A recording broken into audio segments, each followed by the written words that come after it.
23 марта 1864 года наместник Кавказа Михаил Романов в записке о положении в Абхазии и личном письме Александру II сообщал, что становится очевидной необходимость упразднения абхазского владетельства. При этом наместник Кавказа не скрывал, что до сих пор управление Абхазией Михаилом Ширвашидзе было полезно для России. Поспешность в упразднении владетельской власти он связывал непосредственно с осуществлением одобренных императором предложений о заселении казачьими станицами восточного берега Черного моря от устья Кубани до реки Бзы. А после ликвидации Абхазского княжества это заселение могло бы быть продолжено до устья Ингура. 23 марта 1925 года в Сухуми председатель Реввоенсовета Лев Троцкий произнес речь в память об Александре Мясникове, члене Президиума ЦИК СССР, Соломоне Могилевском, главном чекисте Закавказья, и Георгии Атарбекове, заместителе наркома рабоче-крестьянской инспекции в Закавказье. 22 марта самолет «Юнкерс-13», на котором они летели из Тифлиса в Сухум, потерпел катастрофу. В своем выступлении в Сухуми Троцкий прямо назвал случившееся убийством. 23 марта 1993 года Владислав Ардзенба, председатель Верховного Совета Абхазии, обратился к народам и правительствам государств мирового сообщества.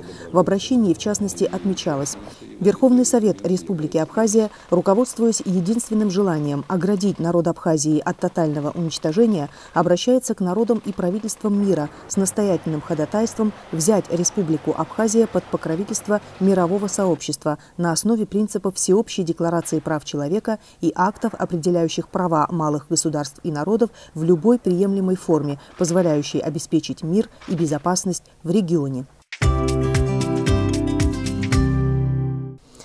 23 марта 1993 года был создан Государственный комитет Республики Абхазия по репатриации.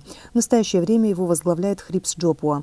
Эта структура создавалась в целях укрепления и развития отношений между Абхазией и многотысячной абхазской диаспорой за рубежом. В числе задач, которые стоят перед Госкомитетом по репатриации, оказание помощи репатриантам в адаптации в Абхазии и создание условий для репатриации соотечественников, предки которых в результате трагических событий XIX века были вынуждены покинуть Абхазию. 23 марта 2006 года Сергей Марков, директор Института политических исследований, заявил, что Абхазия, Южная Осетия, Приднестровье имеют больше оснований на независимость, чем Косово. Если признание независимости Косово состоится, то мы признаем и независимость этих республик, подчеркнул Марков.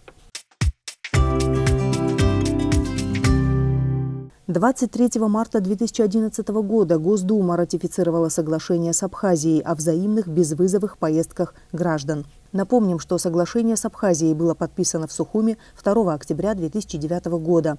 Оно устанавливает безвизовый режим поездок граждан сроком до 90 дней как по заграничным паспортам, так и по внутренним документам.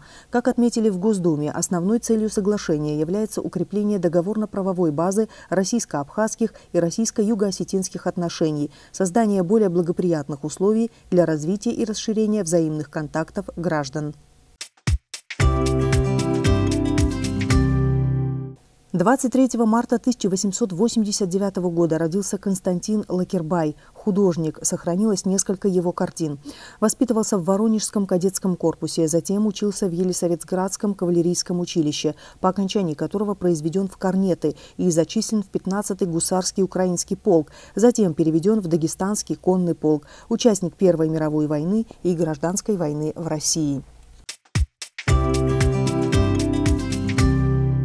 23 марта 1939 года родился Тото Аджапуа, заслуженный деятель искусств Абхазии, лауреат Государственной премии имени Дмитрия Гулия и премии «Летопись войны», кавалер ордена Леона, член Союза композиторов СССР. Он автор более 300 музыкальных произведений. Во время Отечественной войны в Абхазии 1992-1993 годов Тото Аджапуа создал немало военных песен, многие из которых пели на позициях солдаты. В составе концертной бригады Тото Аджапуа не раз выступал перед бойцами абхазской армии.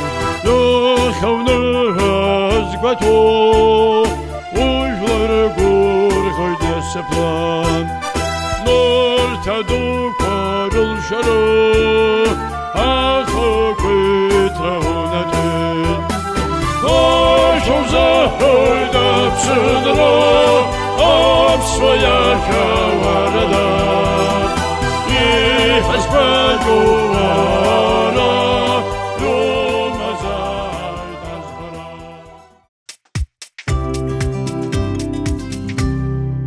23 марта 1960 года родился Аслан Кобахия, герой Абхазии, генерал-майор таможенной службы. С начала грузино-абхазской войны принимал активное участие в боевых действиях против грузинских оккупантов в должности командующего артиллерией Гумистинского фронта. Затем назначен командующим артиллерией Министерства обороны Республики Абхазия.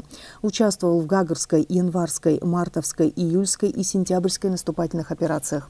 В послевоенное время Аслан Кобахия был заместителем министра обороны Абхазии, заместителем начальника управления налоговой полиции Республики Абхазия, начальником управления внутренних дел города Сухом.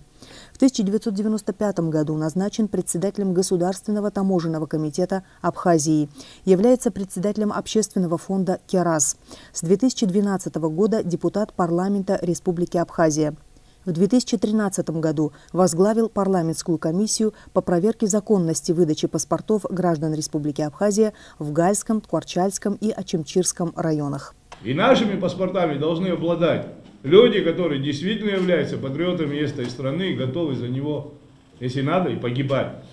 Я бы хотел спросить тех господ, кто раздал 25 тысяч, завтра война, из этих 25 тысяч сколько они батальонов выставят?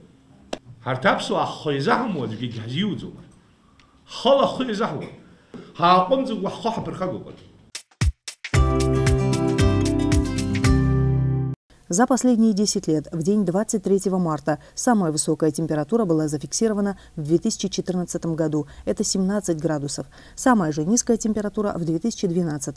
Это 3 градуса.